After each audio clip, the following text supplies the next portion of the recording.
Hi everyone, my name is Gloria, and I want to tell you the story of how I was adopted by my birth mother. No, I'm not kidding. It really happened, and it feels really weird.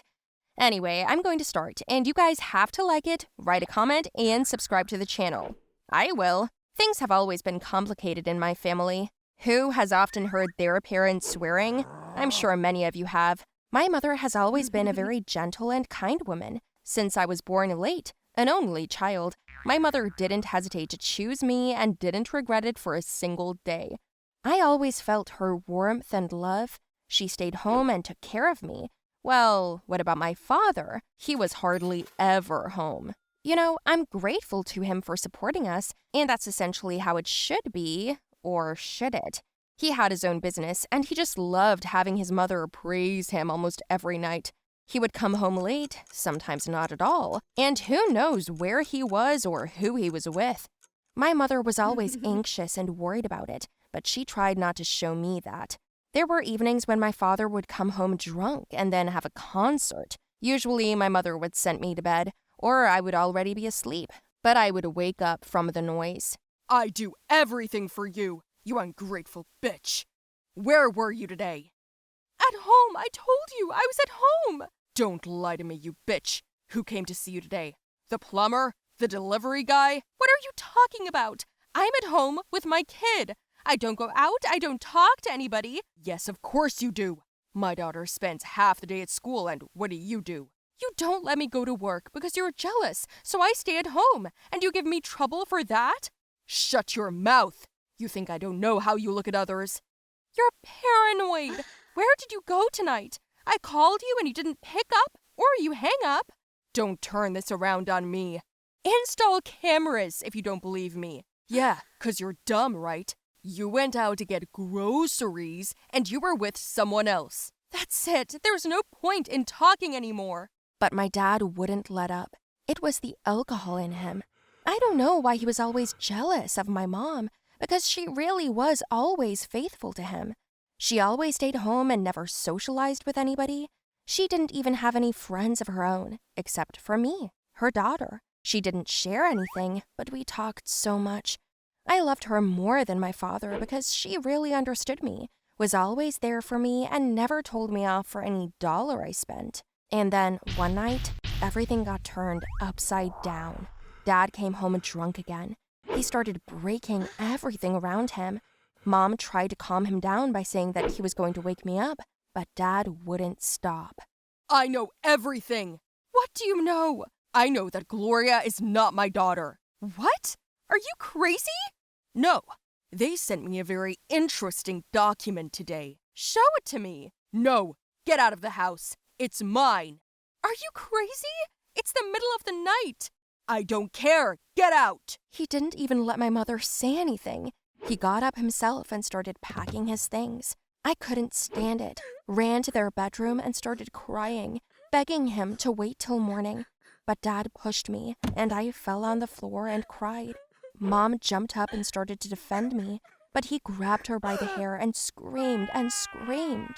Mom wrapped her arms around me and then said, "Lock yourself in your room." I ran away and locked myself in. I just heard muffled knocks.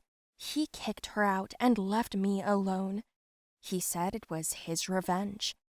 My mother screamed, tried to break the windows, cried, and called the police. But when they heard the address, they preferred to stay away. They knew my father's influence and his money. I didn't sleep all night, and in the morning, he told me that the nanny was going to take care of me. I didn't talk to my father. I didn't feel like it. He left for work, and I grabbed the phone and started dialing my mom, and then I heard the ringtone from their bedroom. Apparently, he had taken her device.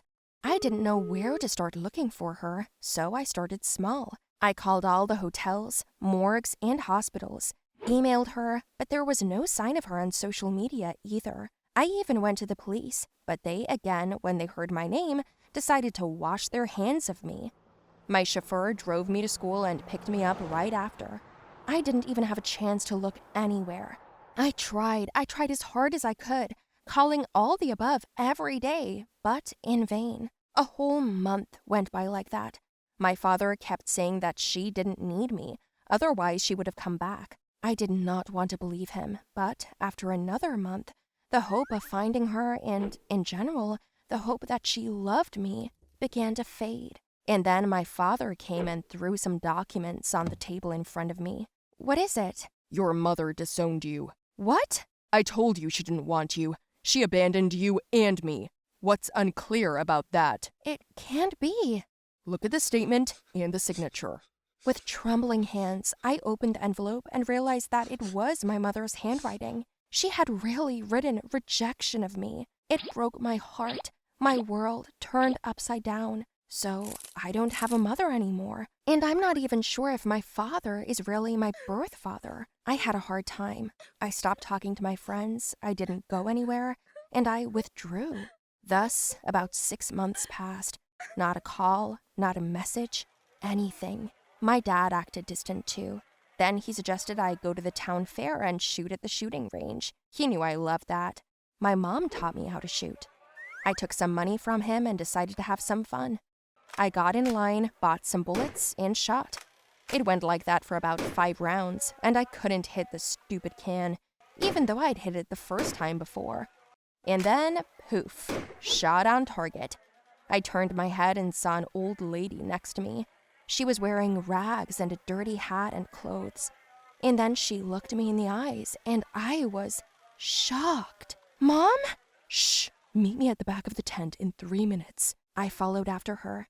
We were hidden from people. My mom clung to me, started crying, and I couldn't believe it was her. God, how did you find me? How did you even find me? Where were you? My girl, how I missed you. Your father deprived me of my rights to you, divorced me with false papers. He won't let me see you. He says you don't want to see me, but I don't believe him. What? He told me that you disowned me, and that's why you won't answer my letters. He blocked our mail, bought the court off and the police, and they won't let me go near the house. But I knew you were waiting for me. I knew you loved me. Mom! We hugged tightly, and then she told me her plan of action. In detail, what I had to do and how I had to do it. I went home. My father was just out. I sent the babysitter to the store for ice cream, and I found the key to my father's office safe in his bedroom. I took all the money, then threw away my phone, stole the keys to my mom's car, and moved the things I needed in there. 15 minutes later, when the babysitter came back, I pretended I wasn't feeling well and asked her to call my dad to buy me a new gun for the home range. He agreed, so I won another 2 hours. Then I went to bed and climbed out the window. My mother was waiting for me behind the bushes outside. I had also managed to put the guards to sleep by slipping sleeping pills into their dinner. So my mother and I left the house at full speed. After about 100 kilometers, we abandoned the car, rented another one, and drove out of town. But Dad found us. He called my mother on her cell phone and threatened to kill her and me if we didn't come back. My mother said that she realized everything and would do anything to protect me. But in the end, we drove on. At the edge of town, we went to the police to file a report against my dad. But they, upon hearing his name, refused to take the case again. And then it was my turn. I showed the tape of our conversation with my dad and told them I was going to post the video on TikTok with death threats. And that's when the cops came through for us. We told them that we had been regularly tyrannized and morally abused by my dad, that he had illegally deprived Mom of her rights and all that. Within a couple of hours, they brought him to the station in handcuffs. He was angry, saying he was going to destroy us both. You lied to me, didn't you? About what? Our child is your blood child. You used the fake papers as an excuse to get rid of me. What is this nonsense? I found out. After I was disenfranchised, you planned to marry your mistress, didn't you? But she turned you down. I'm not answering that. Of course, darling. You can keep quiet because anything you say will be used against you in court. Anyway, there was a lot more after that, but the nice thing is that my mom never gave up on me. All this time, she was digging for the truth, risking her safety. Now she's adopted me and got half of my father's estate. He's not in jail. Of course, he paid them off, but my mom and I are very far away from him and happy now. Hi, everyone. I'm Trevor. I don't have any parents, so I'm a foster kid. But not so long ago, I was adopted and, my worst enemy became my parent. I'll tell you about it now. As I said, I don't know where I was born or who my parents are. I only know that I was brought to the threshold of an orphanage when I was very young. I was only 5 months old. As the teacher of the house says, it was the middle of the night, and someone was knocking hard on the boarding school door. And, when they came out, they saw me wrapped in a bag, a bottle with a mixture, and nothing else. I don't know who my parents are, why they gave up on me, or why they gave me life at all if they couldn't be responsible for it. But, on the other hand, I probably don't want to know. I grew up in a boarding school. Instead of having two parents, I had several nannies. Of course, life there with its own rules, restrictions, and problems, but I didn't know any other. In the orphanage, everyone told me that I was aggressive, impudent, ill mannered, and bullying boy, and I did not understand what I was doing wrong. But personally, I was happy with everything. I wasn't going to dance and sing in front of anyone because I didn't owe anyone anything. Time passed, and when I grew up, I went to school. I even lost count of how many schools I changed. I had my own stories in each of them. Often I had to defend my rights with my fists. I'm not a fan of violence, but, as it happens, you behave smoothly, and you're sure to get to the bottom of any boy like rich boy and start conflicts. And I hate when a kid behaves like a big mouth, and I use the tools of instant response. Fists. Both simple and fast and effective. But I often pay for it with my stability. Although this concept is relative, because, on the other hand, the fact that I was constantly expelled is also a kind of stability, right?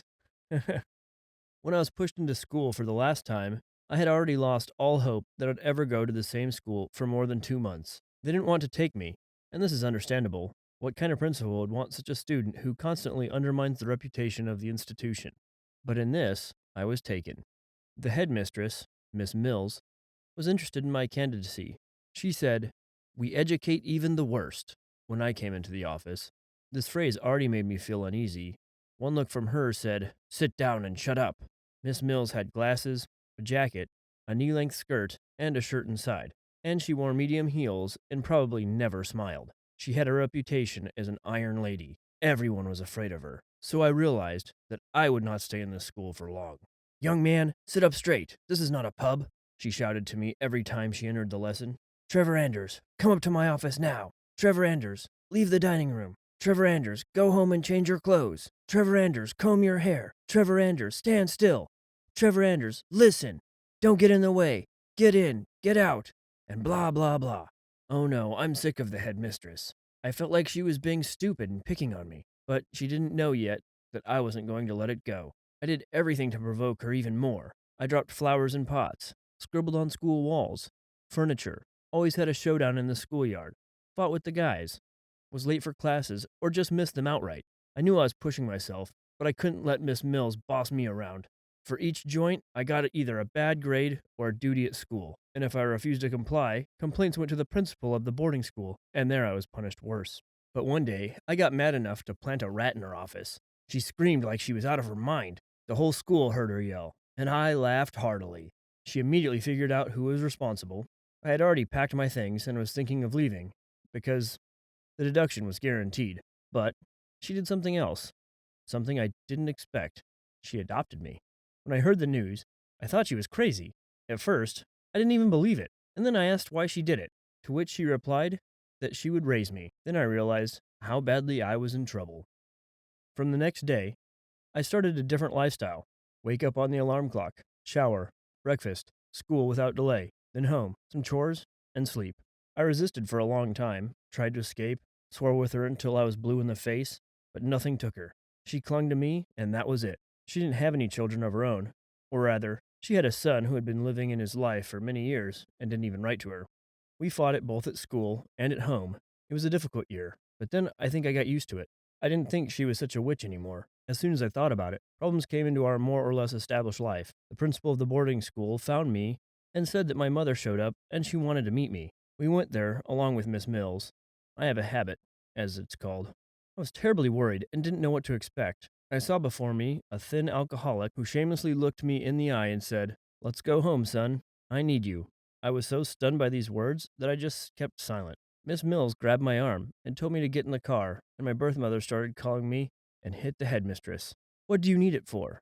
No one to work to buy you alcohol? He's my son and only my son. You are 17 years late," she shouted, and was about to leave. But so the alcoholic grabbed her by the hair and Miss Mills put her down with one right blow and went on. I was just blown away, and the principal of the boarding school pretended that he didn't see anything.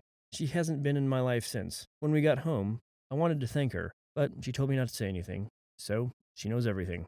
Our life was back to normal. But we were happy early. Suddenly, her prodigal son appeared. The news that she had adopted a child must have spread and reached him. You might think he was jealous of his mother, but the first thing he did was come to me, tell me not to expect to inherit from her. That was all he was interested in. I didn't interfere in their affairs, but just stood on the sidelines and listened. The headmistress, of course, was delighted with him. After all, he was her own. He pretended to miss her, as if he was still alive. The last 2 weeks, I felt out of place, packed my things, and wanted to leave while Miss Mills was asleep. At the time, I heard her son talking to someone on the phone. He was going to rob his own mother. I couldn't let that happen. I ran into the bedroom and warned her, but she didn't believe me and even yelled at me when I was asleep. I wanted to leave and give up on her, but I remembered how she stood up for me in front of my mother and hit properly, pretended that I was gone. As I said, her son brought a gang of guys into the house and they started stealing everything of value in masks. I called the police, and when they got to her bedroom, I jumped out and stood in front of the door, protecting myself with a bat. They attacked me, and I resisted as best I could. But while they were beating me, the police came and they ran away. Miss Mills was in shock. She couldn't believe what was happening. When she saw the state I was in, she immediately hugged me. From that moment on, we agreed to trust each other. I think we came into each other's lives for a reason. This is the story, friends, but what do you think? Write your opinion in the comments.